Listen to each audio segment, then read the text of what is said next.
Jessica wanted to maximize her weight loss on the carnivore diet. You see, Jessica had just been cheated on by her husband with their children's teacher. Now at this point, Jessica had been on the carnivore diet for roughly 1 month, and she'd lost some weight, about 5 pounds to be precise. But after what her husband had done, she wanted to lose the weight as fast as she possibly could, so she reached out to me. We started working together with the sole objective to get the body she had at 20 back as fast as we could. And that's exactly what she did.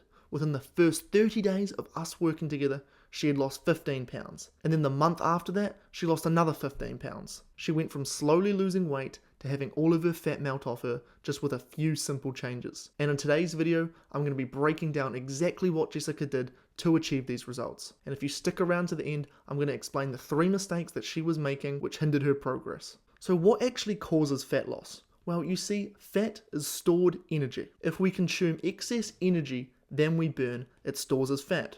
And if we consume less energy than we burn, our body taps into its own body fat and burns fat. And it goes without saying that food contains energy. So in order to lose fat, we need to reduce the amount of energy that we consume. Or we need to increase the amount of energy that we're expending.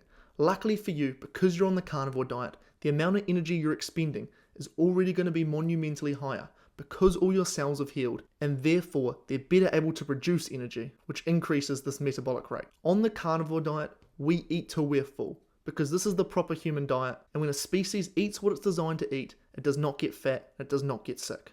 So our objective when choosing what food to eat is what can fill us up for the least amount of energy. Now, being satiated, which is the fancy word for feeling full, is a very complicated science. However, the main factor is the nutrient leverage hypothesis, which essentially means your body will be hungry until you have given it all the nutrients that it needs to thrive. This is why you have that one friend who only eats processed food, who's always hungry.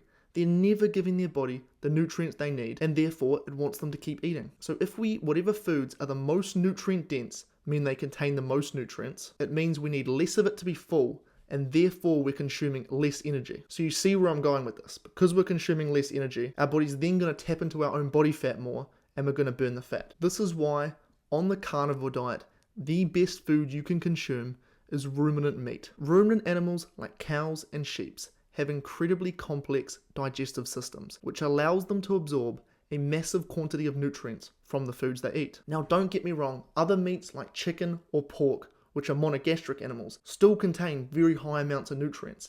But if we're looking to maximize our fat loss, ruminant animals will be better, simply based on the factor alone that they are more nutrient dense. This right here was the first thing I advised Jessica to do. She was still eating a lot of chicken, so I switched her over from a chicken heavy carnivore diet to a ruminant meat heavy carnivore diet. Now, how many meals per day do you want to consume in order to maximize your fat loss? A lot of people like to argue that when you're in a fasted state, a lot of your hormones are higher, which speed up your metabolism. Things like adrenaline, growth hormone, those sorts of hormones. Now, theoretically, this sounds very true. However, when we look at the science behind this, it does not support this claim. Every study on this topic finds that if the total amount of energy consumed per day stays the same, that it does not matter the length of the eating window. However, there is a very logical advantage to eating less meals. If you typically consume 3 meals per day and you reduce it down to 2 meals per day, you are essentially cutting the amount of energy you're consuming down by 33%. That obviously comes with the assumption that those other 2 meals don't increase in volume. So, if you are looking to absolutely maximize your fat loss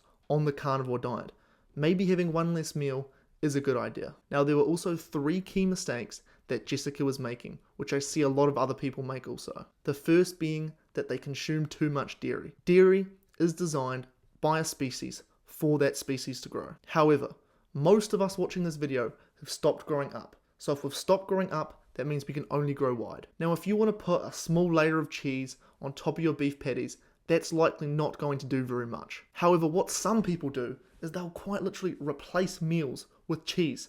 I see people online eating sticks of butter, eating sticks of cheese, and then they wonder why their fat loss plateaus. The second issue I see, which is a rather interesting paradox, is that people eat too lean. You see, people are scared of the word fat because, it's the exact same word as the fat that they have on their body. But the fat from the food that we consume plays many essential functions in the body. For example, for our hormones to be made, it requires fat. Fat is an essential nutrient.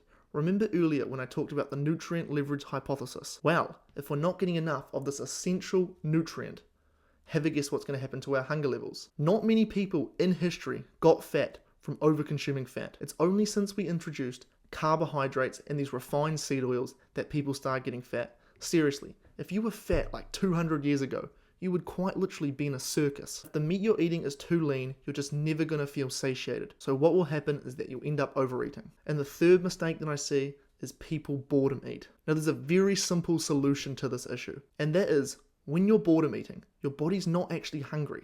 It's craving something called dopamine, which is a pleasure hormone. So if your goal is to maximize fat loss, but you're sitting there, not even hungry, and the only thing you can think about is having another steak to eat, then all you need to do is find another way to give your brain this dopamine. This can be through whatever way you want. It can quite literally be going for a walk around the block, maybe playing some music. If you satisfy this dopamine urge through another method, you'll find that you stop boredom eating. Also, I run a 30-day fat loss challenge where we work one-on-one together, in which I'm so confident that you'll achieve all your goals that I offer a guarantee. So it's quite literally a win-win. You either get the body of your dreams or you get a month's free consultation from me. Click the top link in the description and we can work together. So to summarize, we need to be in an energy deficit. So by eating more ruminant meat, it means that we'll eat less energy and therefore it'll create more of this energy deficit. And then just be careful consuming dairy, make sure you're not eating too lean, and try your best not to boredom eat. Do these things and you'll have the same results as Jess. If you like this video, consider subscribing. See you next time.